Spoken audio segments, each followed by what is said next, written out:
The makers of Campbell Soup present the Campbell Playhouse. Orson Welles, producer.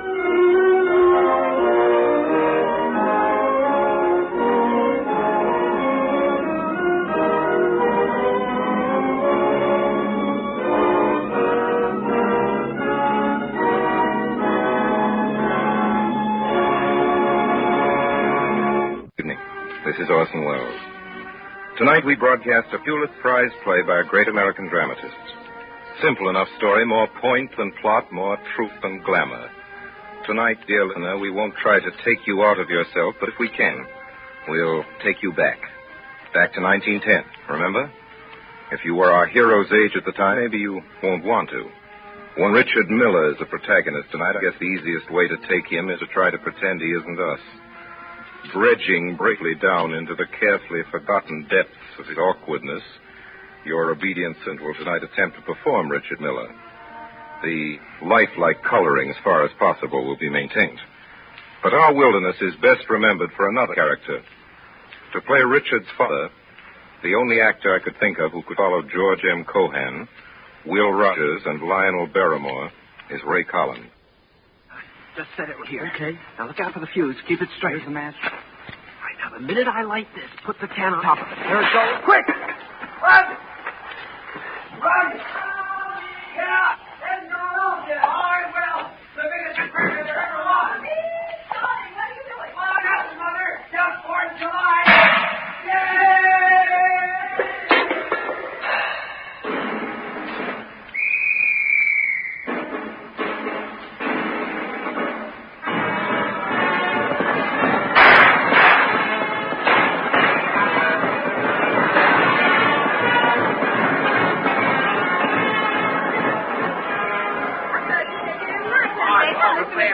Before the July, got it. How do you do? Hey, look out, you kids. You want to blow your nose to bits? Go down to the park and do it. Okay, boy. Oh, Dave. Hey, Dave McCumber. Hello? Well, how are you, Dave, on this glorious 4th? Hey, where's your girl? Dick's been looking for her all over. Yes? Well, he won't find. Oh, he won't, huh? Well, how come you're here, Dave? I haven't seen you at a picnic for years. And you won't see me at this one long. I'm here to talk to you, Matt. Well, go ahead. I'll come to the point at once. It's something disagreeable. Disgraceful would be nearer the truth. And it concerns your son, Richard. Oh, come now, Dave. I'm sure Richard hasn't done anything. And I'm positive he has. I brought the proofs with me. I've got a lot more at home. These are good samples of the rest. Let's see. My wife discovered them in one of Muriel's bureau drawers, hidden under the underwear. They're all in handwriting, and you can't deny it. Now, go on. Read them. All night against my heart I felt your warm heart beat. Night long within mine arms in love and sleep you lay. Well, thy breath was shed betwixt the kisses and the wine. Well, if a little good poetry. Anyway, what do you want me to do? Do what it's your plain duty to do as a citizen to protect other people's children. Take and give him a hiding he'd remember the rest of his life. You'd ought to do it for his sake if you had a sense. Unless you want him to end up in jail. Dave, I've stood all I can stand from you. You get along quick. You don't want to kick in the rear. Help me. Now, you need to lay hands on me, Matt Miller. I'm going. But there's one thing more. Here's a letter from Muriel to your son. I hope he heeds what's inside for his own good and yours. Because if I ever catch him hanging around my place again, I'll have him arrested. You will, huh? Yes, I will. And don't think I'm not going to make you regret the insult you've done me. I'm taking the advertisement for my store out of your newspaper. All right, go on. Take it out. You may be the biggest advertiser in town, but you can get out and go to the devil. Do you mean that? Yes, I would. That's all bluff. You wouldn't dare. Yes, I would. Oh, no, you wouldn't. I would, too. Well, good day. Oh, fool. Richard!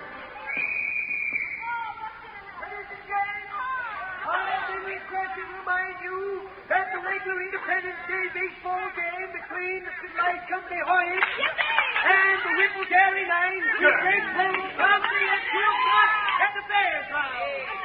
Richard! Yeah, you want me, Pa? Well, I thought I made that plain. Oh, I'm sorry, Pa. I didn't hear you. I was off in another world. Listen, son. I'm going to ask you a question. I want an honest answer. I warn you beforehand that if the answer is yes, I'm going to punish you and punish you hard. Because you will have done something no boy of mine ought to do. You've never lied to me before, I know, and I believe even to save yourself punishment, you'd lie me now, would you? Oh, I won't lie, Father. Richard, is there anything between you and Muriel, anything you shouldn't, you know what I mean? What do you think I am? What? Father, I love Muriel. I'm going to marry her after I get out of college. She said she would. We're engaged. That's all I wanted to know. We won't talk about it anymore. Oh, here's a letter from her he said he gave you. Father, you better be prepared for a bit of a blow, son. Never mind. There's lots of other fish in the sea. Here you are. Here's her letter. Well, thanks, Pa. Say, what's happened to your ma and Aunt Lily? They're darn busy keeping an eye on Sid today, the pair of them. I think I'll go down the beach a ways and see if they're there and maybe say hello to some of the folks. If they show up, tell them I'll be right back. Yes, Pa. Dear Richard, please don't try and answer this. It's no use. After what you've done, I never want to see you again. Never. If that's all you think of me, goodbye forever. Muriel.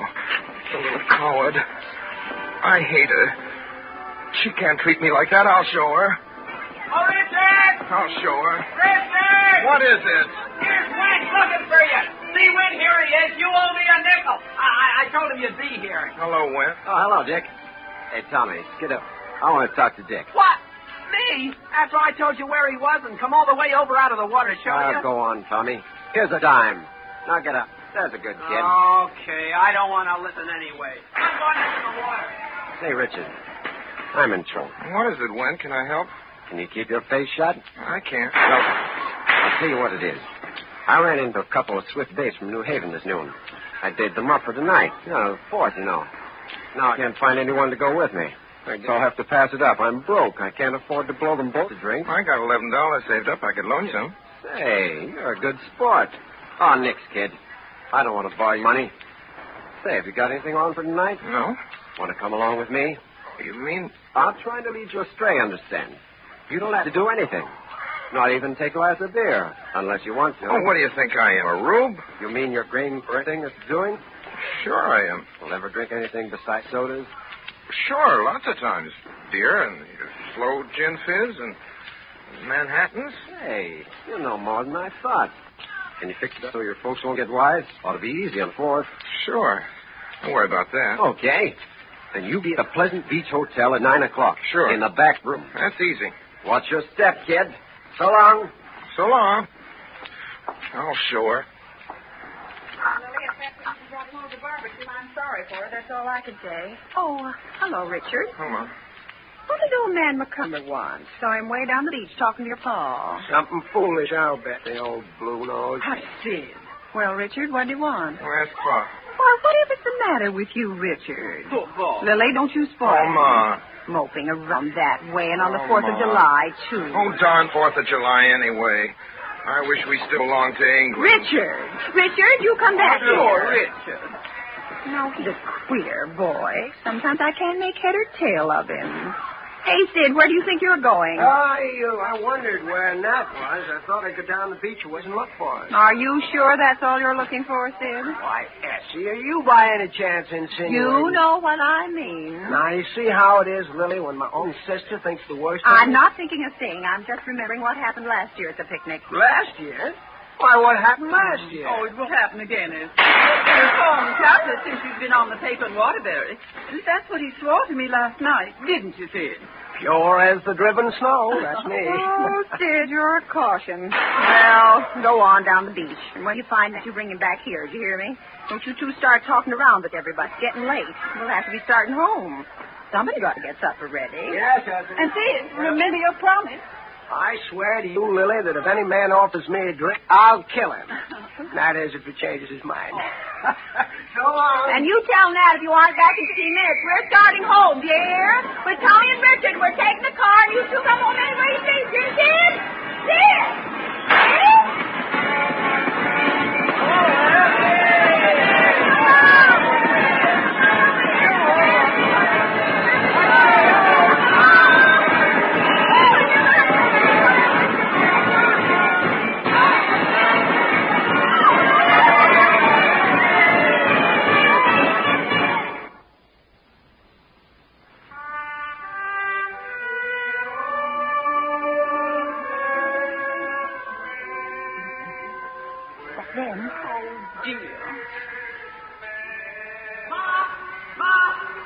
on? I heard him way down the street. All right, dear, all right. We'll sit right down to supper. Tommy, you go wash your hands. Oh, Sid, Ma. Gee, I'm hungry, I know, Ma. you always are. Richard? Oh, gee, I love lobster, Ma. Supper's ready, Richard. You put that book away and come right in and sit down. Yes, Ma. You too, Lily. We'll get them right in here and get some food in them. They'll be all right then. Hey, Ma, it sounds like Uncle Sid's soused again. Tommy, you be quiet. You're getting too smart. Well, You sit right down and not another word out of you. Oh, Ma. Now then, everybody keep quiet now. Quiet.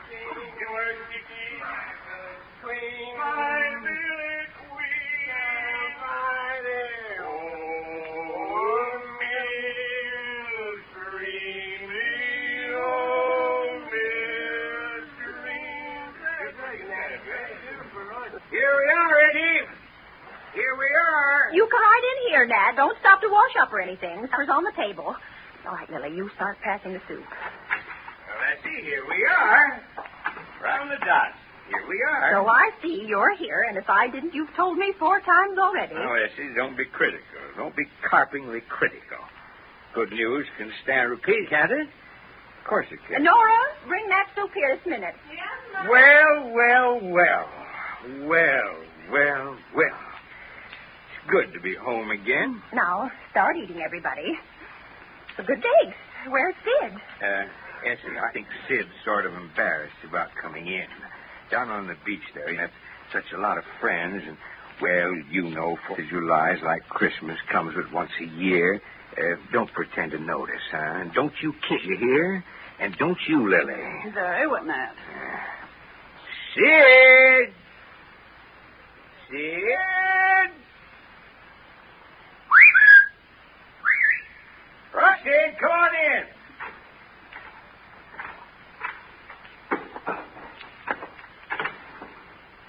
Good evening. Beautiful evening. I never remember seeing a more beautiful sunset. What do you say, Lily? It's all right. Well, sure, it's all right. My friends, I give you a toast. Soup, the staff of life, the old man's comfort, the young man's joy, the maiden... Do shut up for a minute and eat your soup. Everybody else is finished. Pass me your soup plates, everybody. We'll be here all night. Here, Ma. Here you are, then. After this, there's lobster, and that's all. Tommy, you pass the lobster. Start with your father. Oh, gee, I love lobster. Lobster, Pa? Thanks.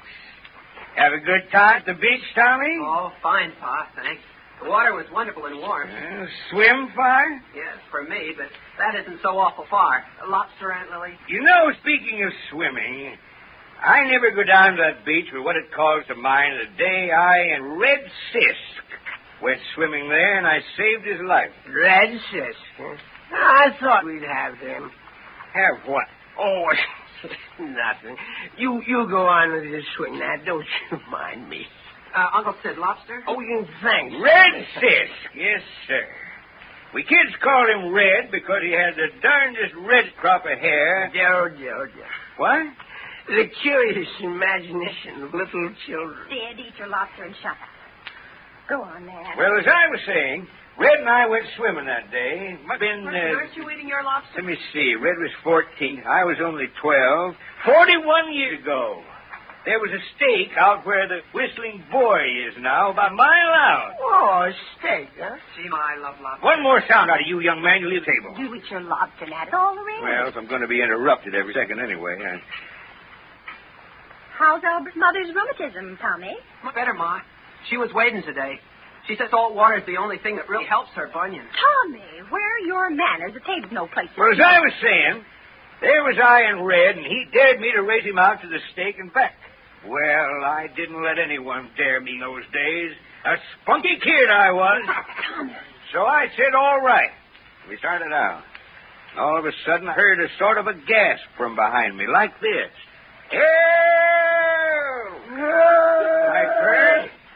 I turned, and there was Red, his face all pinched and white, and he said weakly, help, Nat. I got a cramp in my leg. Well, I don't mind telling you, I got mighty scared. I didn't know what to do. Then suddenly I thought of the stake. And that stake was, well, I calculate it must have been 200 feet away. 250. Is that? 250. I've taken down the distance every time you saved Red's life for 30 years.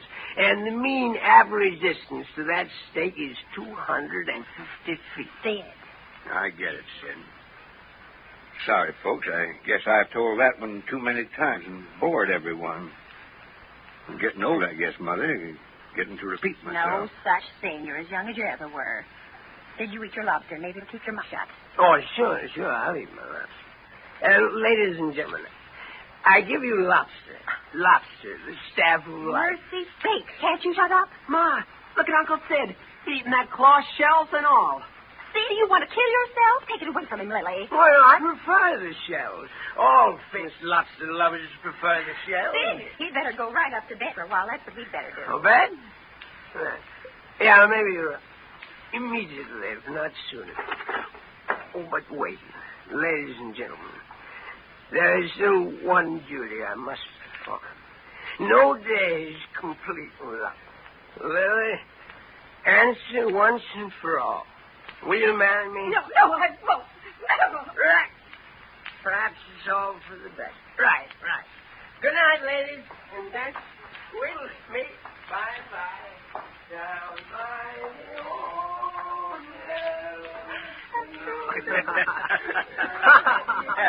Stop it all. What is there to laugh at? That's been his downfall. Everyone always laughing. Everyone always saying what a card he is, what a case, what a caution. So funny. When he's gone on, we're all responsible, making it easy for him. And all we do is laugh. Oh, now, Lily, you mustn't take on so. It isn't as serious as all that. Maybe it's to me. Oh, well, once. I'm sorry, Ned. I'm sorry. You see, I didn't mean to. I'm not feeling much better tonight. If you will excuse me, I think I'll just go up to my room for a while. Of course. I suppose she's right. Never knew Lily to come out with things that way before. Anything special happened, Essie? Nothing I know. Thought she'd got completely over her foolishness about Sid long ago. Oh, she never will. She better. He's got fired out of that new Waterbury job of his. What? Told me at the picnic. Oh, dear. Isn't he the fool? I knew something was wrong when he came home. Well, I'll find a place for him on my paper again, of course. Oh, dear. You know what I think? I think it's Aunt Lily's fault Uncle Sid's going to ruin. It's all because he loves her and she keeps him dangling after her and eggs him on and ruins his life like all women love to ruin men's lives. I don't blame him for drinking himself to death. What does he care if he dies after the way she treated him?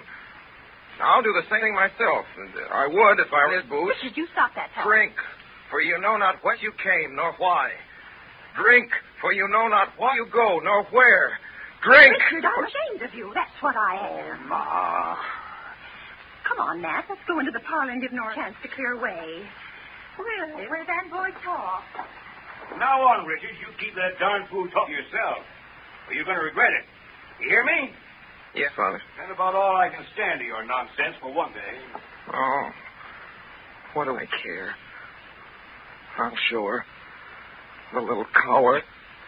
I'll show them all.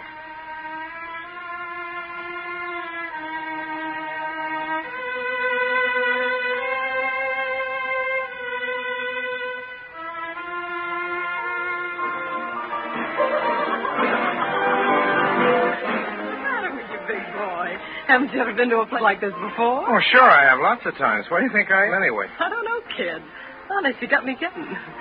What did you say your name was? Richard. Well, drink your beer, Richard. Come on, it's getting flat. Oh, I let it get that way on purpose. I like it better when it's flat. Say honestly, kid, did your mother know you're out? Oh, cut it out. Why don't you try to kid me? All right, I didn't mean to, dearie. Please, don't get sore at me. I'm not sore. You see, it's this way with me, Richard. I think you're one of the sweetest kids I've ever met. I could like you a lot if you'd give me half a chance. Instead of acting so cold and indifferent. I'm not cold and indifferent. It's only that I got a weight on my mind. Here's your drink, kiddo. This will warm him up. 40 cents with a cigar. Here's $1. Keep the change. Oh, thanks, sir. Don't mention it. Hey, anybody here? How about a little quick? I'm coming. Bottoms up now. All right. Bottoms up. Ah, well, that's something like it. Feel better? You bet. You'll still feel better in a minute. And then maybe you won't be so distant and unfriendly, huh? Oh, I'm not. Oh, yes, you are. I think you just don't like me. Why, I do too like you.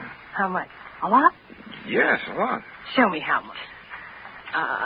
Want me to come sit on your lap? Yes?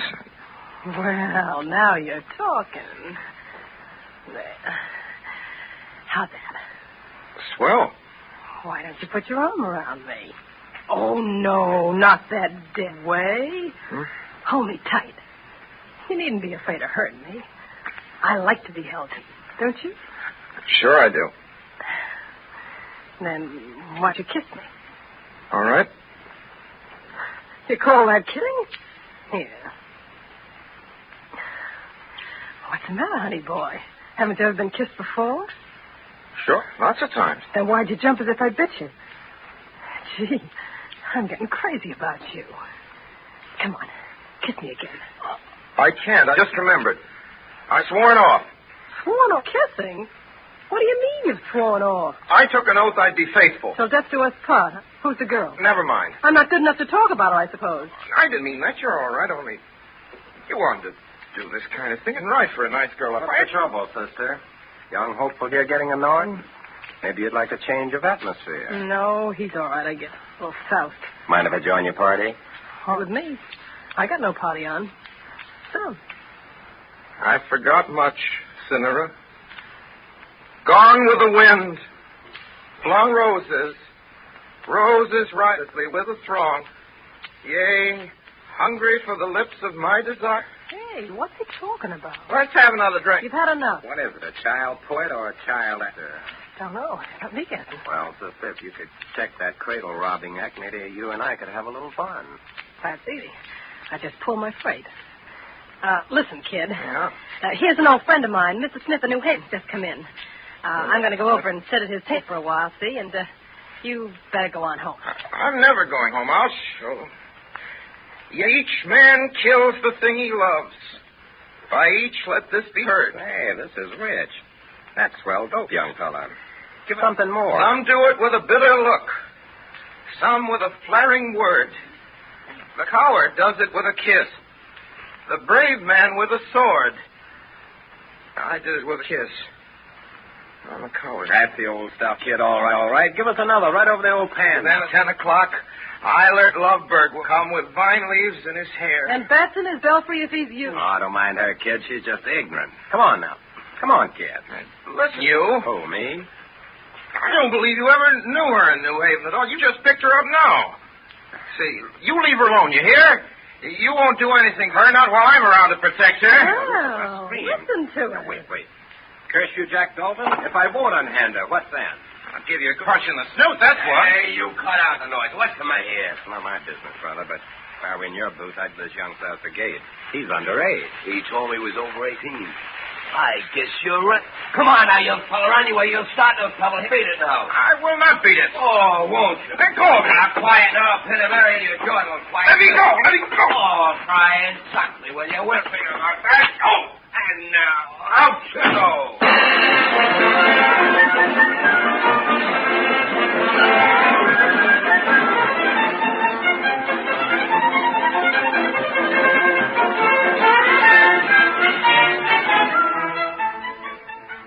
You are listening to the Campbell Playhouse presentation of Our Wilderness, starring Orson Welles.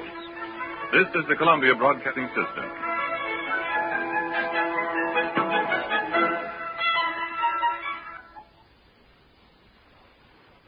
Now we resume our Campbell Playhouse presentation of Our Wilderness, starring Orson Welles.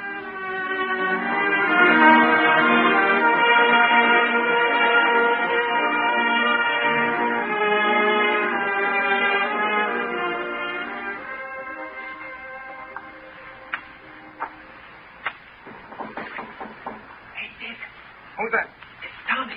Can I come in? Hello. Are you allowed up? Of course I'm allowed up. How did Pa punish you? He didn't. He went back to the office without seeing me. Gee, after last night, I thought he heard that you died. Oh, forget it, can't you? Go on, Tommy. Get out of here. I'm sick. If I get out of here, can't give you something I've got for you. Oh, don't try to kid me. You haven't got anything. Tattoo. What? Now, wouldn't you like to know? I'll give you 3 guesses. Oh, don't bother me, Tommy. I'm in no mood to play riddles with kids. What is it? Well, What would you like best in the world? I don't know.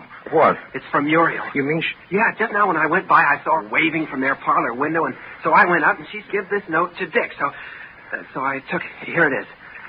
Now, aren't you glad I came? Oh, thanks, Tommy. Thanks. Gee. Do you know what it says? She loves me and only me, always will, and she's going to try and sneak out and meet me tonight. You can't do that, Dick. You're not allowed. Can't I, though? You wait and see if I can. I'll go right through the window. I'll see her tonight if it's the last thing I ever do. I don't care what they do to me after that. I don't care if they kill me. Gee, Dick, you sure got nerve. The trouble with most folks is they don't understand what love means.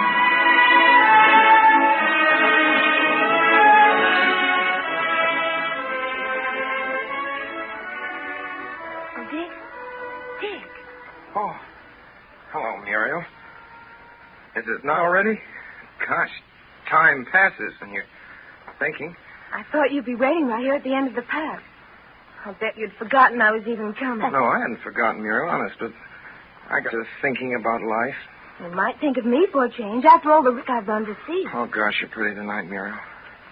Seems age since we've been together. If you knew what I've suffered. I did, too. Gosh, Muriel. Oh, gosh, it sure is wonderful to be with you again. I'm glad it makes you happy, Dick. I'm happy, too. Muriel, can't I... Won't you let me kiss you now? Please. No, you mustn't. Don't. Oh, why can't I? Because I'm afraid. Oh, that's what you always say. You're always so afraid. Aren't you ever going to let me? I will sometime. When? Soon, maybe. Tonight, will you? I'll see. Promise? I promise maybe. All right. Remember, you promised. Now, don't let's stand here. Come on out. We can sit on the bench in the moonlight. Oh, it's so bright out there. No, see you. There's no run around park at night. I know there isn't. That's why I thought it would be the best place. But there might be some. Well, there isn't a soul. What's the use of a moon if you can't see it? There's only a new moon. That's not much to look at. But I want to see you. I can't here in the shadow. I want to drink in all your beauty. I bet I look a sight, don't I? Oh, you do not. You look wonderful. Muriel, you don't realize what I've been through, what that letter of yours made me do.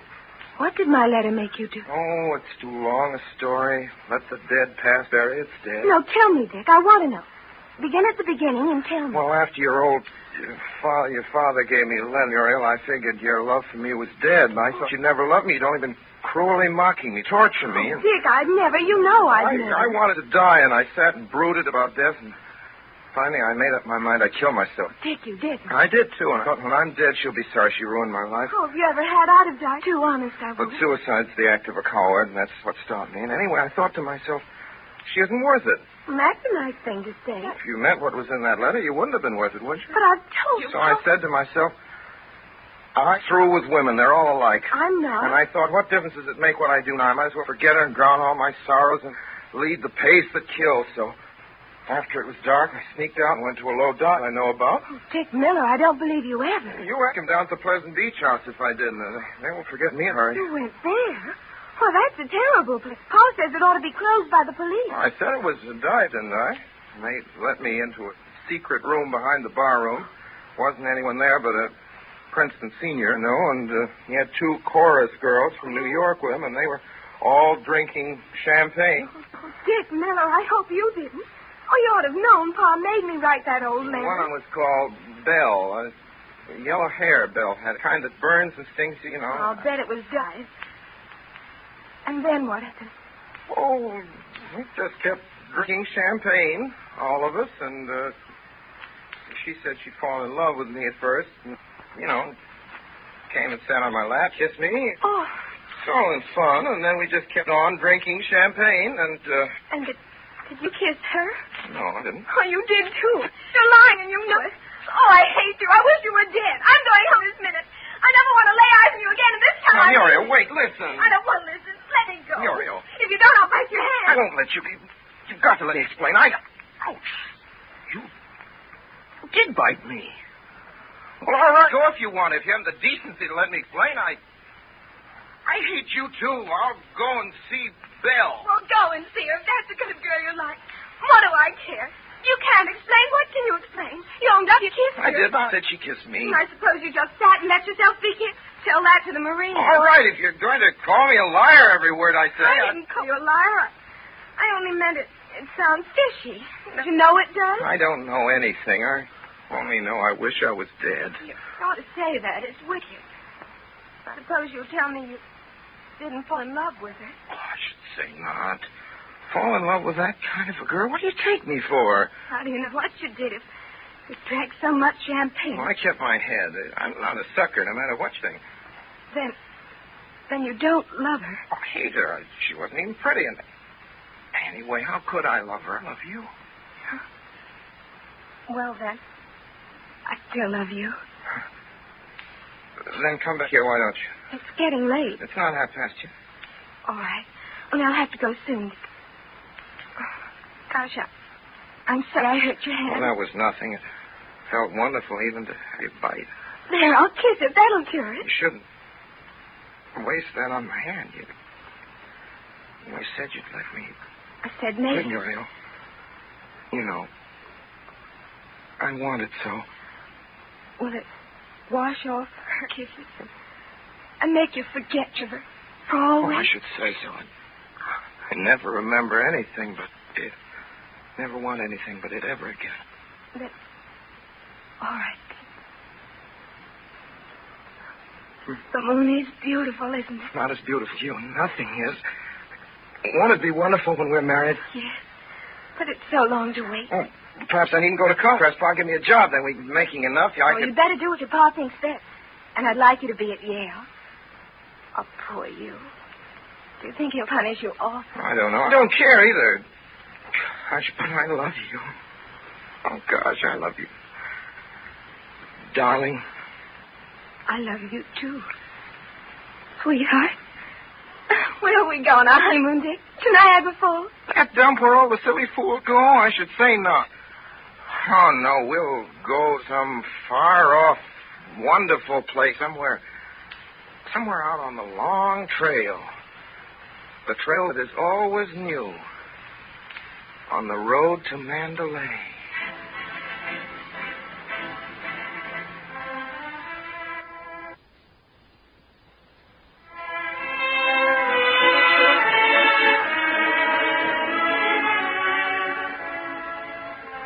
But I'm glad Tommy told us where Richard went off to tonight.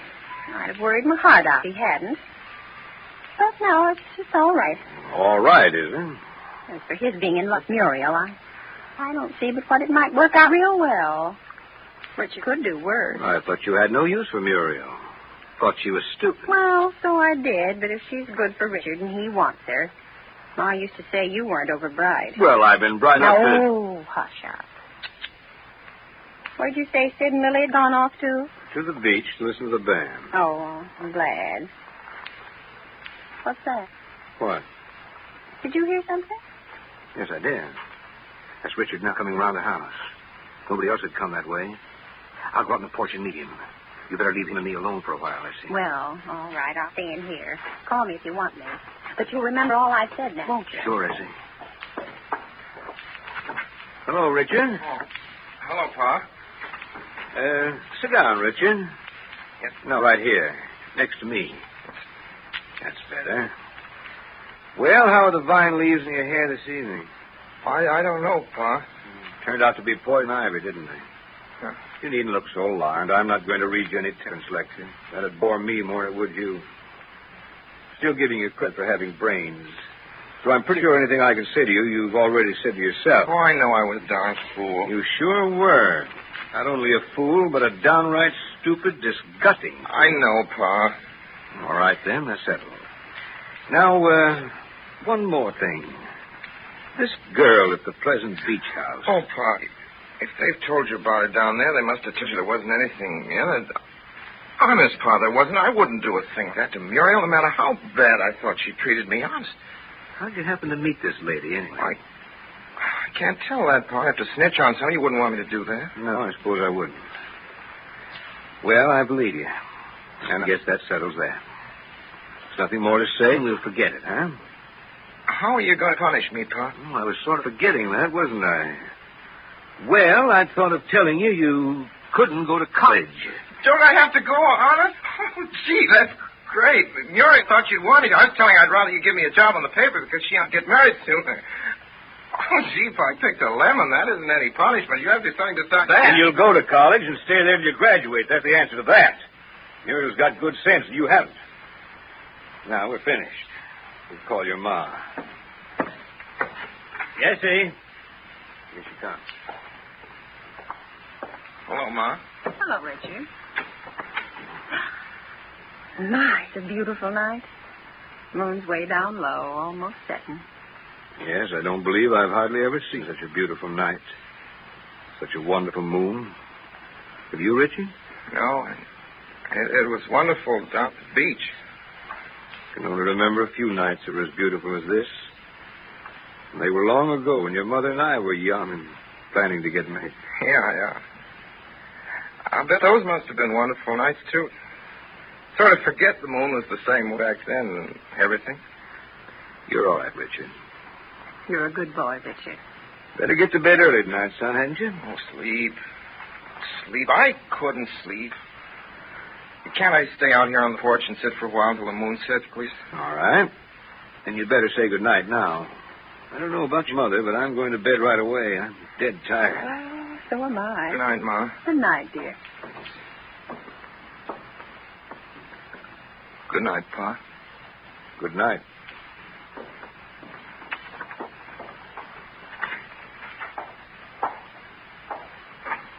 First time he's done that in years.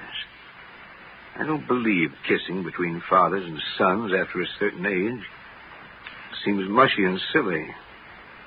But that meant something. I don't think we'll ever have to worry about his being safe from himself again. I guess no matter what life will do to him, he can take care of it now.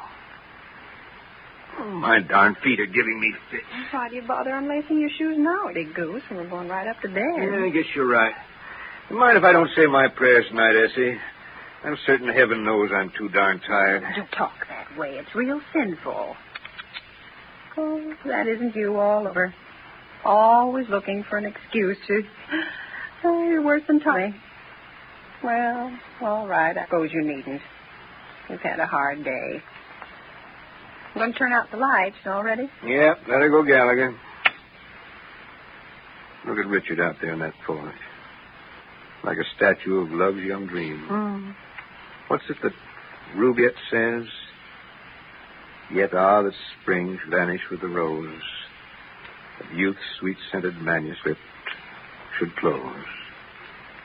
Well, spring isn't everything, is it, Essie? There's a lot to be said for autumn. That's got beauty, too. And winter, if you're to get her. Yes, Matt.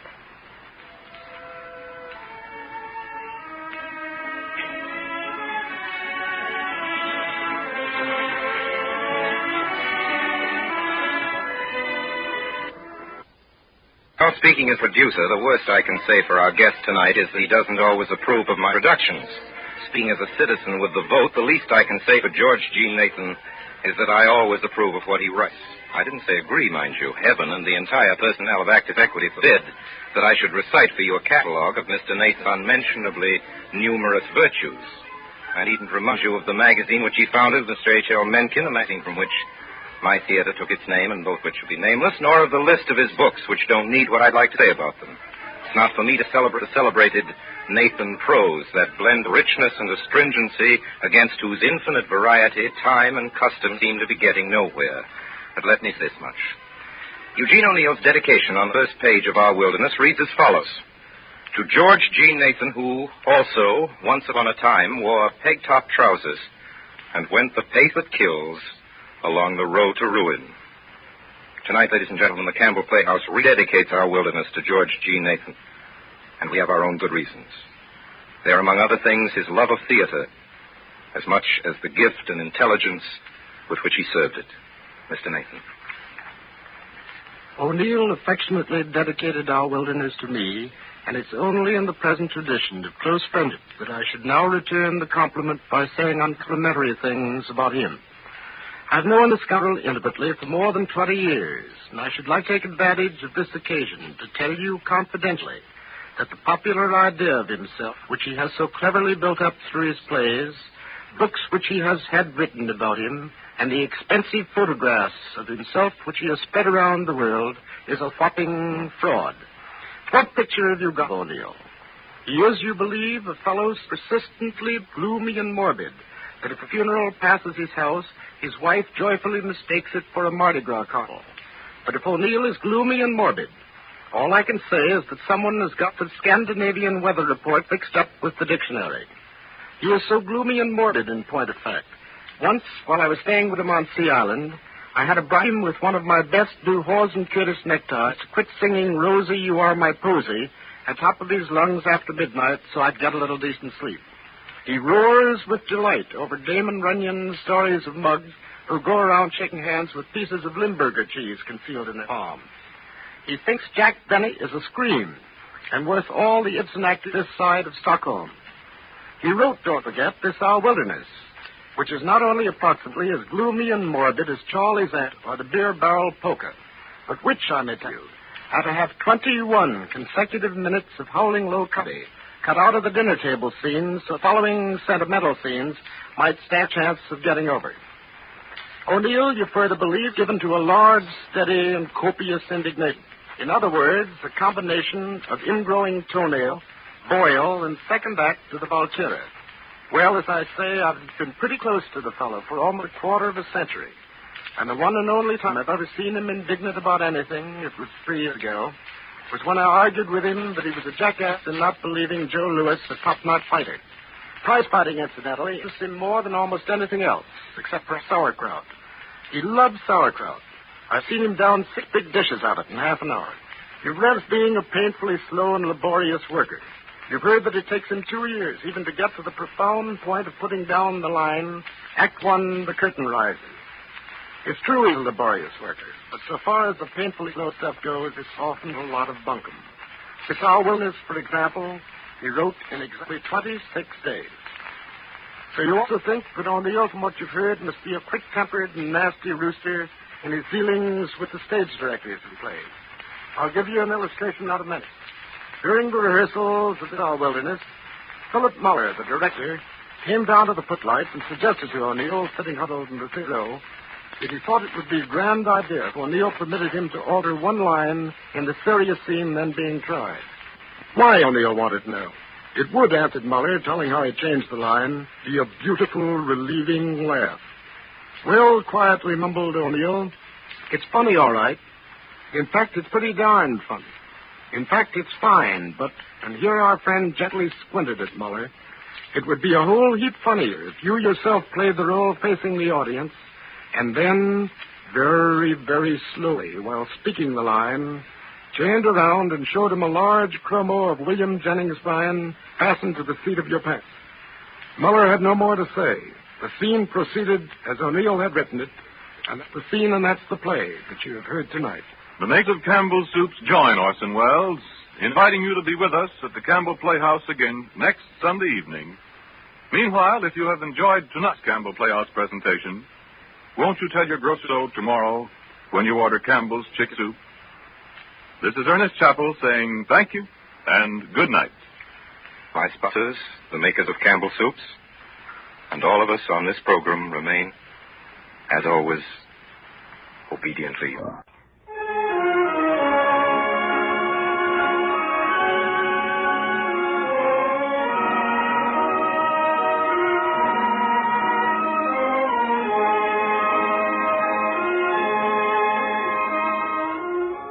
The makers of Campbell Soup join Orson Welles in inviting you to be with us at the Campbell Playhouse again next Friday evening. If you have enjoyed tonight's Campbell Playhouse presentation, won't you tell your grocer so tomorrow when you order Campbell's Chicken Soup? This is Ernest Chappell saying thank you and good night.